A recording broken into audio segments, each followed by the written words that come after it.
What is up, guys? Ricky Kackis here. Thank you so much for stopping by, and today we are going to be going over all of the Season of the Drifter weapons available to earn in Destiny 2, talking about the best rolls you can get on them and how they fare in PvE and PvP, and we're going to be ranking all 10 of these weapons from the worst to the best. Essentially, it's 10 mini weapon review videos in one video. And why do these now? Because these are old weapons, I mean. Well, it's because just this week an update hit Destiny 2 that significantly improved the drop rates of these weapons within Reckoning. You used to have to play 10 runs to get one weapon, now it's one weapon every 2 runs or so. So people are actually going for these now, they're realistic to get, and so it's very useful to know which weapons to go after and what are the rolls you're looking for each of these weapons. And so, let's get started. Now, the first important thing you need to know if you're farming Reckoning is that the different bosses actually drop different weapons. If it's the 2 big knights, you can get the Sidearm, Scout Rifle, Sniper Rifle, Shotgun, and for Tier 3 specifically, the Sword. Then, if it's the likeness of Oryx, you can get the Hand Cannon, the SMG, the Pulse Rifle, and then for Tier 3 specifically, the Auto Rifle and the Grenade Launcher. Keep that in mind. Alright, now let's rank these. Starting us off in the worst category, we have the Lonesome Kinetic Sidearm. Now, unfortunately, this is here because it's a sidearm. And I know there are going to be some people out there who really enjoy using sidearms in PvP. They actually aren't bad and in my opinion are definitely underrated. But to say they're part of the meta is just false. And unfortunately in PvE, they see almost zero play. They definitely need some help there before they start actually being useful. So until sidearms get buffed, unfortunately this weapon is going to remain here. Now the perks you can get if you are a sidearm enthusiast are actually pretty good. You can get in the first category Outlaw, Full Auto, Rapid Hit. In the second category, Swashbuckler, Demolitionist, Kill Clip, even Slide Shot, and multi-kill clip are very good as well. It's almost impossible to get a bad roll of the Lonesome. That's how good the quality of the perks are on this weapon. And in fact, for all of these weapons, this is a pretty exciting group of guns here because the Season of the Drifter introduced so many brand new perks like multi-kill clip and demolitionist and swashbuckler, and pretty much all of them are quite good. And so that means the Lonesome is actually a pretty good sidearm compared to other sidearms that don't have access to these perks, but again, it's a sidearm, it's in last place. Moving on from there, slightly better and second worst, we have the Bug Out Bag Legendary Energy Submachine Gun. Now, this belongs to the 900 rounds per minute archetype, and for SMGs, that is extremely common. There is a ton of them, even in the energy category specifically. Stats-wise, it's pretty average. Perks-wise, it has access to some pretty good stuff. In the first category, probably the best things are going to be Zen Moment and Substance. And then in the second category, we have quite a few good ones. Multi-kill clip, Swashbuckler, even Slideways and Demolitionist being decent as well. If you do get Sustenance plus something like Swashbuckler or multi-kill clip, that's pretty darn good. But another energy SMG that's also 900 RPM is the Recluse. And that thing is a monster. If you have that, you're going to use it over the Bug Out Bag every single time. And this weapon doesn't offer just anything super unique stats-wise to really warrant using it over so many other options. Now, moving on from there, the third worst is the Gnawing Hunger Legendary Energy Auto Rifle. I hate to put this here because I actually enjoy using this weapon in PvE. It's a 600 RPM auto rifle, and unfortunately, that's 2 strikes against it. Auto rifles used to be the meta, then they were nerfed pretty dramatically, and they haven't been in there ever since, either in PvP or PvE. However, this weapon's stats are decent, nothing incredible, but the perks are really where it shines. In the first category, we have Sustenance, tap the trigger being decent, Zen moment being decent, and the curated roll actually comes with overflow in that first slot, which makes it so that if you pick up special ammo, your magazine goes from around 48 to, and you're going to see in the background gameplay, it goes to like 92 for picking up one thing of special ammo. A 92 round auto rifle is nothing to scoff at, especially when you have Rampage as your second perk. In fact, the second perk slot for this gun, you cannot go wrong. Every single one is phenomenal.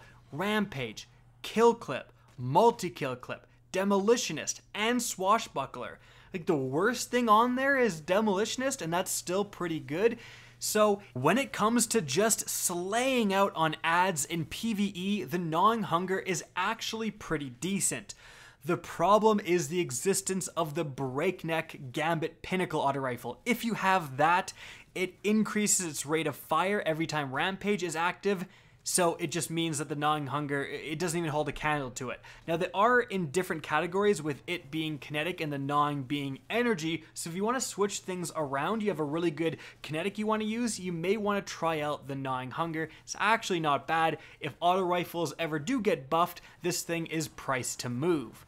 Moving on from there, next up we have the Just In Case Legendary Sword. So, why is this thing here? Why is this better than the other three weapons? Well, it's due to its uniqueness, and that comes from a very unique perk. Just like we talked about Multi-Kill Clip and all the different new perks added with Season of the Drifter, there was actually a new sword perk added, and that is Shattering Blade.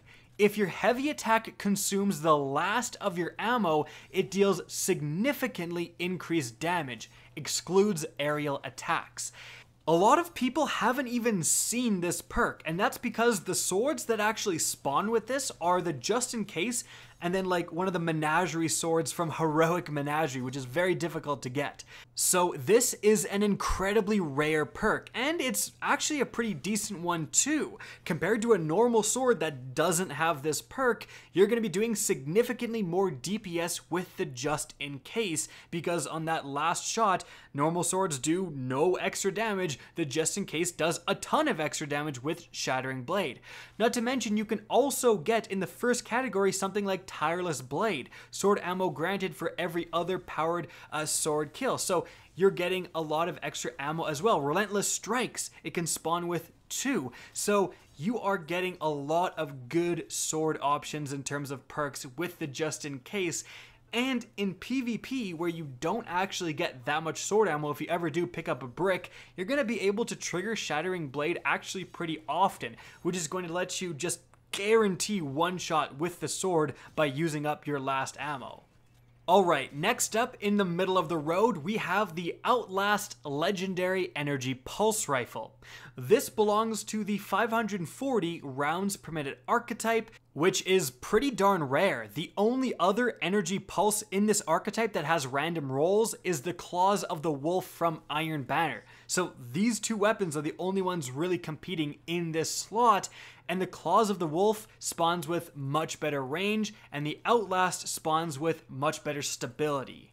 Pulse rifles also happen to be pretty in the meta in PvP, and even this archetype, although it's not the best one for pulses, I've seen it used to pretty darn good effect in the Crucible.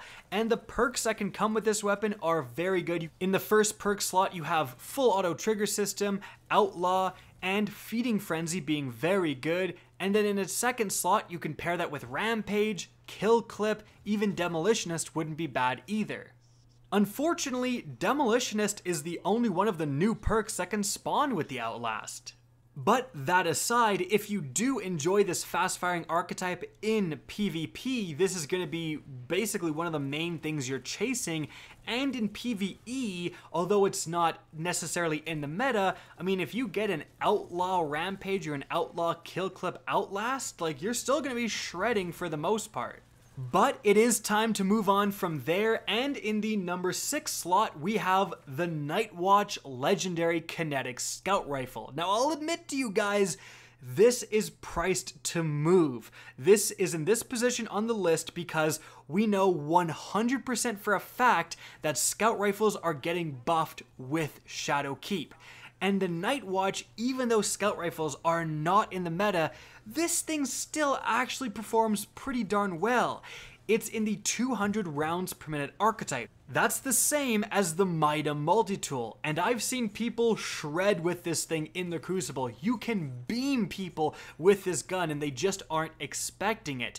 In PvE as well, the quality of the perks in this gun are so good, it again makes up for the fact that scouts aren't necessarily super amazing in the meta. In that first category, you can get Sustenance, Outlaw, Rapid Hit, and in a second category, Explosive Payload, Rampage, Demolitionist, and Multi-Kill Clip. The fact that you can get Outlaw or Rapid Hit, either one significantly improving your reload, and pairing that with a damage increasing perk like Rampage or Multi-Kill Clip means that, a hand cannon with Outlaw plus Rampage is one of the best things you can get in PvE, period. Like, people run that all the time. This is going to extend your range further than a normal hand cannon, and you still get that incredibly powerful combination. And don't sleep on the fact that these combos are also very good in PvP as well. Again, this thing is pretty good right now, and it's only going to get better with Shadowkeep and the Scout Rifle buff. Alright, now moving on from there and getting into the more desirable of these weapons, we have the Soul Survivor Legendary Energy Sniper Rifle. Now, in terms of PvP, it's the 90 RPM archetype. It can spawn with snapshot sights.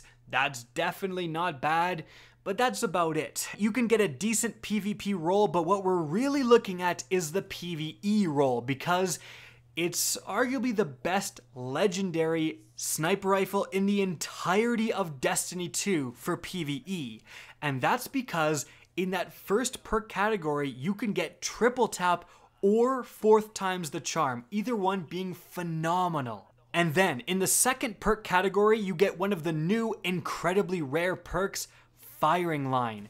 This weapon deals increased precision damage when near 2 or more allies. So just more damage when you're in a boss DPS scenario, because normally you're standing near your teammates in a well of radiance or something anyways, so you're going to be doing way more damage than other snipers. So you pair the extra damage from Firing Line with triple tap or 4th times the charm, and then if you get extended mag or appended mag to make the magazine size 5, you're firing 7, potentially more if you have backup mag, incredibly powerful sniper rifle shots in a row before you have to reload.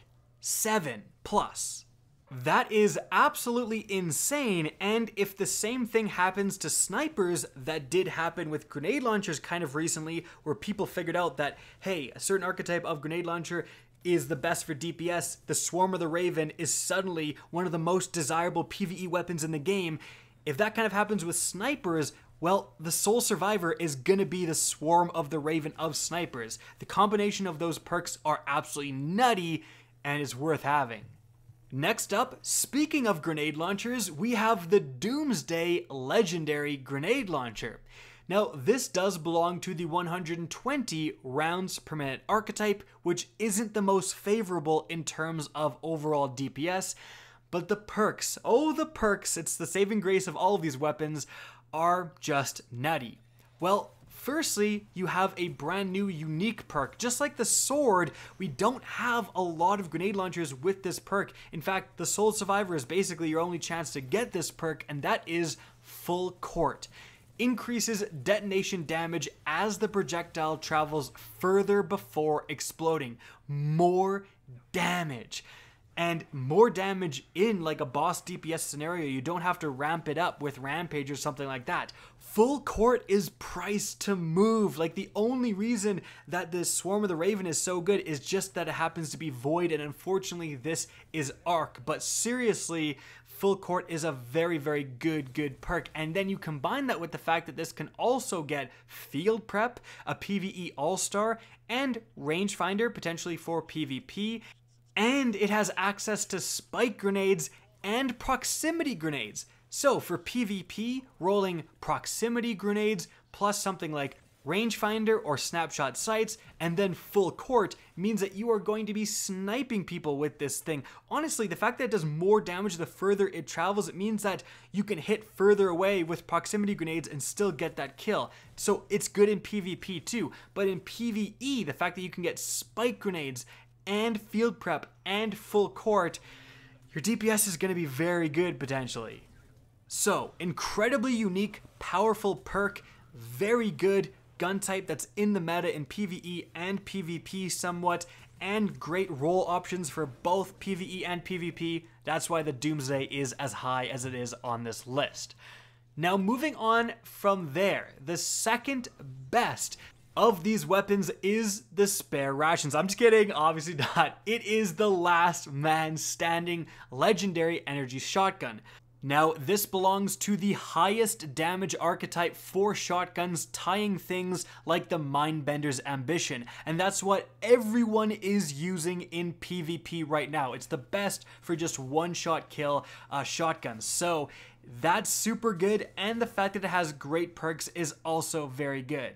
For the absolute PvP god roll, it can spawn with rifled barrel and Acura's rounds and opening shot, and then rampage. That's very, very good, or swashbuckler would be good as well. Unfortunately, it can't get quick draw, which is desirable, but let's not scoff at how good this thing could be in PvP.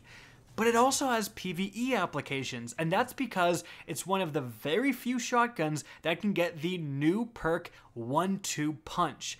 Hitting an enemy with every pellet in a shot increases melee damage for a short duration. The only other shotgun that can get this that I can think of is the Emperor's Courtesy from the Crown of Sorrow raid. And the 1-2 punch perk, you combine that with the Liar's Handshake, exotic gauntlets for the Hunter, and you can do significant amounts of damage. People have soloed Riven with it. You can take down raid bosses so easily. It's a super good combo. And yeah, there's really only 2 shotguns that give you access to that perk, with one of them being the last man standing. And farming Reckoning versus farming the raid, it's going to be significantly easier to get a last man standing for a lot of people out there. So, God tier PvP roll, God tier PvE roll, yeah, this thing's pretty darn good.